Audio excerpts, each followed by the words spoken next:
UPSC prelims और RPSC prelims, ये RPSC prelims का डाटा है जो आरएएस की प्रीलिम्स एग्ज़ाम होती है।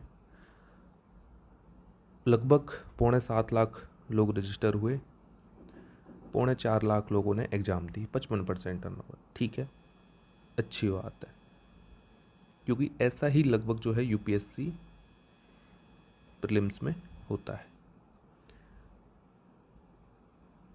ठीक है, वही 2000 ये 2024 का डाटा है।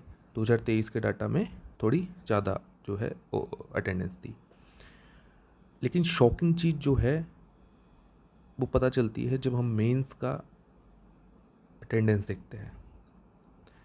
मेंस की अटेंडेंस में यूपीएससी में हर साल लगभग 14,000 लोग हैं वो मेंस देते हैं।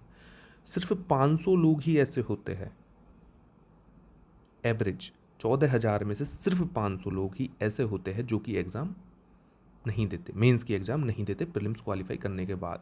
और यदि आप पूछोगे वो कौन लोग हैं जो प्रीलिम्स एग्ज़ाम क्वालिफाई करने के बाद मेंस नहीं देते, वो ऐसे लोग हैं जो ऑलरेडी सर्विस में है और उनको टाइम नहीं मिल पाया यूपीएससी की तैयारी करने का, और वो नहीं एग्ज़ाम नहीं दे पाए, या फिर उनको किसी कारण से छुट्टी नहीं पड़ पाई, क्योंकि जो यूपीएससी जो है असिस्टेंट कमांडेंट की एग्ज़ाम भी करवाती है, तो बहुत सारे लोग उसमें चले जाते हैं और वहाँ से फिर उनका जो है पॉसिबल नहीं होता कि ट्रेनिंग फेज से वो आके एग्ज़ाम दे पाए। ठीक है, लेकिन यहाँ क्या है, 21,000 लोगों में से इस बार जो 2024 का डाटा है 3500 लोग एबसेंट रहे। मतलब यदि इससे कंपेयर करें, इसके 14,000 को लेके चले कि भाई राजस्थान में यदि 14,000 लोग देते तो कितने लोग क्वालिफाई होते। ठीक है, तो इसमें लगभग 2500 14,000 में से, तो कंपेयर कर लो, लगभग 5 गुना ज़्यादा बंदे एब्सेंट है आरपीएससी में, आरपीएससी आरएएस मेंस में यूपीएससी की तुलना में। इसका रीज़न क्या है? अब इसका रीजन जो है ना, इस पर्टिकुलर जो मैंने आपको डाटा दिखाया है, इस पर्टिकुलर डाटा का जो रीजन है वही जो है स्टूडेंट्स की खामियां है और वहीं आरपीएससी की खामियां हैं, और उसी पर काम करना है। यदि उस पर जिसने काम कर लिया वो आरपीएससी राजस्थान की जितनी भी एग्जामें है बिल्कुल क्वालिफाई करेगा। क्योंकि मैं बताता हूँ कि क्या क्या खामियां है। 3500 तो कम है, ये 3500 लोग वो है, इनमें से 500 हटा लो कि भाई किसी परेशानी के कारण नहीं दे पाए, जैसे इस बार प्रोटेस्ट भी चला था, तो लगभग 500-600 ऐसे लोग हैं जो बेचारे नहीं दे पाए। ठीक है, जैसे कुछ हमारे सैनिक थे, भूतपूर्व सैनिक थे, वो नहीं दे पाए। ठीक है, तो ऐसे बहुत सारे लोग हैं जो नहीं दे पाए, उन 500 लोगों को हटा लो। इसके अलावा जो 3,000 लोग हैं ना, वो रियलिटी में वो लोग हैं जिनका तुक्के से आरपीएससी का जो आरएएस प्रीलिम्स है वो पास हुआ है। ठीक है, और मैं आपको, ये शॉकिंग फैक्ट है लेकिन मैं बता रहा हूँ ये रियलिटी है, लगभग 21,000 में से 7,000 लोग से ज़्यादा,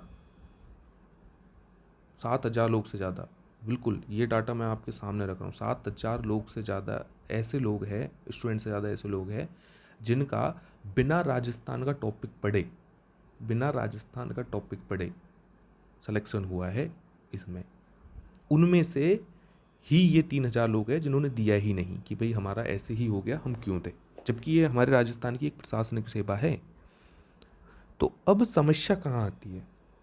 क्या राजस्थान का सिलेबस इस टाइप का है, किस टाइप का सिलेबस है कि जो है स्टूडेंट्स को पढ़ने में, रिटेन करने में दिक्कत आती है? तो बिल्कुल जो पैटर्न है, जो राजस्थान के एग्ज़ामों का पैटर्न है वो इस प्रकार का पैटर्न है। एक तो कोई एक एक कहे कि सीधी लाइन में जाके कोई पैटर्न नहीं है कि भाई ये पैटर्न है, इसके हिसाब से एग्ज़ाम होगा, कट ऑफ इतनी जाएगी, कट ऑफ इतनी जाएगी। एक बार आप यूपीएससी कट ऑफ उठा के देखिए, इतना डिफरेंस नहीं आता। हालांकि 2023 में जो है काफ़ी डिफरेंस क्रिएट हुआ था। उसका रीज़न था कि जो 2023 के जो सी सेट का पेपर था वो बहुत डिफिकल्ट दे दिया था। बस एकमात्र वहाँ है जहाँ थोड़ी कट ऑफ गिरी थी कि भाई 75 के आसपास जो है कट ऑफ चली गई थी, नहीं तो एकदम कांस्टेंट कट ऑफ रहती है। 90 से 85, 95। ठीक है, तो 85 से 95 के बीच ही कट ऑफ रहती है।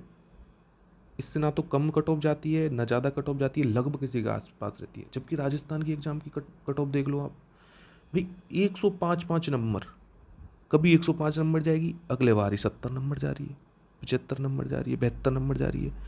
आप कट ऑफ देख रहे हो इनमें, आप इनमें कट ऑफ देखो, 30 नंबर का फ़र्क आता है, 30 नंबर का, 200 में से 30 नंबर का फ़र्क आ रहा है। अब कोई बच्चा क्वेश्चन अटेम्प्ट करने में कैसे अंदाज़ लगाए कि भाई मुझे इस, जब उसको मार्क्स ही डिफाइन हो, यहाँ बंदों को मार्क्स पता है कि भाई मुझे 90 नंबर लाने हैं, तो 90 नंबर लाने मतलब मुझे कि यदि मैं इतने अटेम्प्ट करूँगा तो इतने गलत हो जाएंगे, इतने सही हो जाएंगे। यहाँ तो कुछ पता ही नहीं है, एक बार तो 105 पे भी नहीं हो रहा, एक बार 72 पे भी हो रहा है। तो ये जो पैटर्न का जो उतार चढ़ाव है, जो आरपीएससी के पैटर्न का उतार चढ़ाव है, वो बहुत दिक्कत करता है। इसके अलावा जो सबसे इम्पोर्टेंट चीज़ है फैक्चुअलिटी, क्वेश्चंस की फैक्चुअलिटी। इस बार का आरएस का जो मेंस हुआ था, मैंने दिया था, उसको सारे लोग जो है, सारे कोचिंग वाले जितने भी टीचर्स हैं वो एनालाइज करके बता रहे थे, अरे यूपीएससी पैटर्न पे आ गया, यूपीएससी पैटर्न पे आ गया। नहीं आया यूपीएससी पैटर्न पे, और ज़्यादा फैक्चुअल हो चुका है। क्या यूपीएससी पैटर्न है? वो लोग पूछ रहे हैं कि भाई चाइना के साथ जो अफीम का जो ट्रायंगुलर जो व्यापार होता था वो किस प्रकार होता था, मतलब स्पेसिफिक जा रहे हैं वो लोग। तो जहाँ पे स्पेसिफिक चीज़ें आ जाती है वो फैक्चुअल होता है। कभी यूपीएससी ऐसा नहीं पूछता कि भाई चाइना के साथ ये क्या था, कभी यूपीएससी ने ये नहीं पूछता कि भाई नेहा नाग, ऐसे ही कुछ नाम था उसका, पूजा नाग, ये पूजा नाग की उपलब्धियाँ बताइए। कभी यूपीएससी ये चीज़ें नहीं पूछता, इतना फैक्चुअल बिल्कुल भी नहीं जाता। कभी यूपीएससी ये नहीं पूछता कि भाई चलो ठीक है 2 नंबर का क्वेश्चन आता है अपने आरपीएससी में तो वहाँ पूछ लिया, लेकिन 10-10 नंबर के क्वेश्चन में यदि आप फैक्चुअल पूछोगे तो आई डोंट थिंक कि वो गुड आइडिया है किसी भी प्रशासनिक व्यवस्था में जाने के लिए। लेकिन अब इम्पोर्टेंट चीज़ यहाँ पे ये आती है कि क्योंकि ये है आरपीएससी की सारी एग्जामों में फैक्चुअलिटी है, वो फैक्चुअलिटी पूछेंगे। हालांकि उनको नहीं पूछना चाहिए, और मैं फिर बता रहा हूँ कि बिल्कुल भी इस बार का जो आरपीएससी आरएस मेंस का पेपर था वो बिल्कुल भी यूपीएससी की तर्ज पे नहीं था। यूपीएससी कभी फैक्चुअल क्वेश्चंस नहीं पूछती, ठीक है। स्कीम्स पूछती है, स्कीम्स के प्रोज एंड कॉन्स पूछती है, स्कीम नहीं पूछती कि भाई बता दो कि पीएम सूर्य घर बिजली योजना में क्या है। अब क्या है में क्या लिखेंगे, फैक्ट ही लिखेंगे, और नंबर भी वो इसी हिसाब से देते हैं कि जिन्होंने फैक्ट लिखे हैं उनको दे देंगे नंबर। एक्चुअलिटी में क्या होता है कि प्रोज क्या है, कॉन्स क्या है, भाई फैक्ट चेक करने का एग्जाम हो चुका है, और वो भी नहीं है। प्रशासन में क्यों फैक्ट चेक करना है? प्रशासन में आपकी मेंटल एबिलिटी चेक करनी है कि आप चीज़ों को किस तरह से एनालाइज कर सकते हो, उनके प्रोज कॉन्स को कितने अच्छे से जान सकते हो, क्या अपने थॉट्स दे सकते हो, ठीक है। उसका एग्ज़ाम है प्रशासनिक एग्ज़ाम।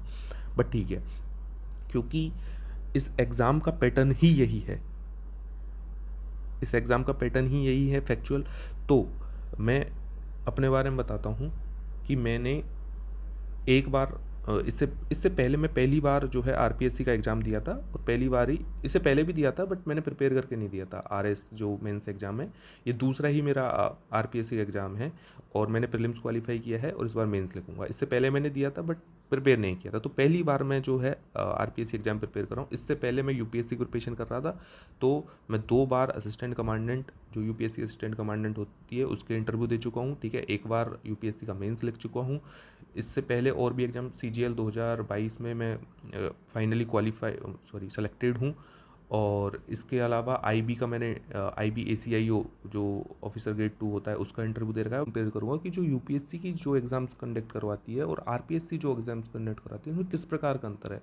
तो उसी प्रकार से हमको जो है अप्रोच में भी अंतर लाने की बहुत ज़्यादा आवश्यकता है, जिसमें पहली चीज़ जो सबसे मोस्ट इंपॉर्टेंट चीज़ है वो है फैक्चुअलिटी, कि क्योंकि फैक्ट पूछते हैं आरपीएससी में, और फैक्ट को जो है सारे कोचिंग वाले क्या करते हैं, सिर्फ मतलब बोल के बता दिया या किसी चीज़ को पढ़ा के बता दिया। ठीक है, फैक्ट याद करने का और कोई तरीका नहीं है, लेकिन एटलीस्ट हम फैक्टों को थोड़ा इंटरेस्टिंग वे में, फैक्ट का भी कहीं ना कहीं कॉन्सेप्ट है, वहीं से ओरिजिनेट होके आया है फैक्ट कोई अदर में नहीं आएगा कि हाँ ये फैक्ट है। फैक्ट तभी बनाया जब उसकी बैक एंड में कोई स्टोरी है, तो उसको समझ के यदि हम करें तो ये बहुत ज़्यादा फायदा कर सकता है। और ये इस बार के जो आरएस मेंस का एग्जाम है उसमें थोड़ा बहुत दिखा भी है कि यदि आपको बैक एंड की नॉलेज है, ठीक है, आपको थोड़ा वाइड नॉलेज है चीज़ों की, एकदम बस रटापटा नहीं है, तो बिल्कुल काम आएगा आपके, ठीक है। ये थोड़ा बहुत दिखाया, और मैं आशा करता हूँ कि आगे के एग्जामों में आरपीएससी कंडक्ट कराएगी उसमें और ज़्यादा दिखेगा। तो उसी तरह से हमको जो है चीज़ों को याद करने की आवश्यकता है। ये जो सीरीज़ है अ, इसमें मैं इसी प्रकार से जो यूपीएससी है और आरपीएससी है उसकी जो डिमांड्स है उनको कंपेयर करके बताऊंगा कि किस प्रकार से दोनों चीज़ें भिन्न है, और कैसे हम जो यूपीएससी में जो ट्रेंड है उसको आरपीएससी में अप्लाई कर सकते हैं और बहुत बढ़िया स्कोर कर सकते हैं। ठीक है, हर एग्जाम में बहुत बढ़िया स्कोर कर सकते हैं। ठीक है, कैसे हमको फैक्ट याद करने में दिक्कत आती है, क्यों लास्ट डे पे जाके हमको ऐसा लगता है, एग्जाम से जस्ट पहले हमको ऐसा लगता है कि नहीं अब नहीं हो पाएगा। ठीक है, या फिर अब मुझे तो कुछ याद ही नहीं है। ये सारी जो प्रॉब्लम्स जो हमारे दिमाग में चलती है, ठीक है, ये एक्चुअलिटी में हमको लगता है कि हाँ यार सबके साथ होता है। ठीक है, और वहाँ हम रिलैक्स भी हो जाते हैं। कुछ लोग ऐसा लगता है नहीं हमारे साथ ही हो रहा है, तो वो क्विट कर देते हैं एग्जाम को कि भाई एग्जाम ही नहीं देंगे। ठीक है, लेकिन हमको ये समझना है कि यदि हम स्टार्टिंग से इस चीज़ को लेके चले आज से, जैसे मान लो हम हमारे एक टारगेट बैच चल रहा है एसआई को लेके, राजस्थान एसआई को लेके एक बैच चल रहा है, तो यदि आज से ही उस चीज़ के बारे में, उस प्रॉब्लम के बारे में आज से ही डिस्कस करें, जो आज से 6 महीने बाद जब राजस्थान एसआई की एग्ज़ाम होगी उससे 2 दिन पहले आएगी हमको, कि भाई हमें फैक्ट्स याद नहीं है, हमें पूरा सिलेबस कवर नहीं हो रहा, तब जब हमको पता है कि वो दिन आने वाला है तो उस दिन क्या दिक्कत आएगी ये भी हमको पता है, क्योंकि हमने पहले एग्जाम दे रखी है। तो क्यों ना उसका सॉल्यूशन अभी से निकाला जाए। तो ये सीरीज उसी के लिए है। ये जो वीडियो मैंने बनाया है और जो प्रॉब्लम्स और उनके सॉल्यूशंस लेके आऊंगा वो बिल्कुल रिलेटेबल प्रॉब्लम्स और सॉल्यूशन होंगे। आप खुद भी अपनी प्रॉब्लम्स बता सकते हो कमेंट सेक्शन में, मैं उस पर भी गौर करूंगा और उसकी भी वीडियो बनाऊंगा। बाकी मेरे जहन में है 5-6 प्रॉब्लम्स है जो मुझे भी फेस हुई। ठीक है, मैंने बहुत सारी एग्जाम क्वालिफाई भी कर रखी है, दे भी रखी है। ठीक है, तो मुझे भी फेस हुई कि कौन कौन सी प्रॉब्लम्स आती है। तो उन सारी प्रॉब्लम्स को लेके मैं एक एक वीडियो सीरीज के रूप में लेके आऊँगा। ठीक है, ताकि आपको बहुत ज़्यादा हेल्पफुल रहे। और मैं चाहता हूँ कि जो आरपीएससी है, जैसे अभी एक ट्रेंड चला था कि भाई आरपीएससी का बिहारीकरण नहीं होना चाहिए। ठीक है, आरएएस का बिहारीकरण हो रहा है क्योंकि जो एग्जाम पोस्टपोन हो रही है। तो मैं तो कह रहा हूँ कि हम अपनी तर्ज पे ही आरपीएससी का यूपीएससी करण करेंगे ना। और क्यों करें यूपीएससी करण भी, हम आरपीएससी को ही इस तरह से पढ़ेंगे, इस तरह से चीज़ों को कंटेन करेंगे, इस तरह से चीज़ों को जो है समझेंगे कि भाई अपने आप जो है आरपीएससी यूपीएससी की तर्ज पे आ जाएगी। और ऐसे ऐसे रिफॉर्म्स है आरपीएससी में तो जो यूपीएससी खुद जो है सोच रही है कि हम भी लेके आए। यूपीएससी भी कोई दूध की धुली नहीं है, उसमें भी बहुत सारी खामियां हैं। ठीक है, लेकिन हमको उन सारी चीज़ों में नहीं पढ़ना है कि भाई आरपीएससी क्या है, यूपीएससी क्या है। हमें हमारे स्तर पे एज ए स्टूडेंट हम क्या कर सकते हैं, आगे आने वाले समय में हमें क्या प्रॉब्लम आएगी, उनका कैसे कैसे सॉल्यूशन ले सकते हैं। ये वीडियो उसी के लिए है। ठीक है, अब एक प्रॉब्लम इसमें आज अभी डिस्कस कर लेते हैं कि भाई लास्ट डे में जाके हमको क्या लगता है कि भाई ये पर्टिकुलर चीज़ें नहीं हो पाएगी। तो लास्ट डे में जाके हमको क्या लगता है कि हमारा सिलेबस कंप्लीट नहीं है, ये चीज़ें हमको याद नहीं है, इन चीज़ों में कन्फ्यूज़न हो रहा है हमें। ठीक है, ये सारी चीज़ें हैं। अब वो पता है उसका प्रॉब्लम प्रॉब्लम क्या है? प्रॉब्लम ये है कि हमारे पास शॉर्ट नोट्स नहीं है। क्या नहीं है? शॉर्ट नोट्स नहीं है हमारे पास। यही प्रॉब्लम है कि हमारे पास शॉर्ट नोट्स नहीं है। जो कोचिंग वाले जितने भी लोग हैं, जो राजस्थान में जो कोचिंग चलती है, उन्होंने क्या है, आदत क्या बना दी है लोगों की, जो स्टूडेंट्स की आदत क्या बना दी है कि एकदम लड्डू, कि भाई लड्डू खाने की आदत बना दी है। बच्चे क्या करते हैं, लाइब्रेरी जाएंगे या फिर रूम पे रहेंगे, वीडियो खोली, वीडियो देखी, बस उसको देखते रहे, हाँ भाई मज़ा आ रहा है चीज़ों को, टीचर फनी वे में हमको पढ़ा रहा है। ठीक है, बीच बीच में ऐसा ऐसा चल रहा है जैसे कोई मूवी चल रही है, हाँ यार समझ में भी आ रहा है। ठीक है, दिमाग में फैक्ट भी घुस रहा है कि भाई महाराणा प्रताप ने ये किया, फैक्ट भी घुस रहा है बहुत ज़्यादा। थोड़े मोटिवेटिंग चीज़ें भी बता रहा है टीचर बीच बीच में। ठीक है, वो सब अपनी जगह ठीक है, वो सीखने के लिए ठीक है। लेकिन what about the last day, what about the day before the exam, when you will feel कि भाई कुछ भी नहीं है आता, इतने सारे फैक्ट हो गए। आप स्टोरी एक एक बार में महाराणा प्रताप ने ये किया उसकी स्टोरी बना के आप पढ़ा दोगे, टीचर पढ़ा देगा आपको, लेकिन उससे होगा क्या?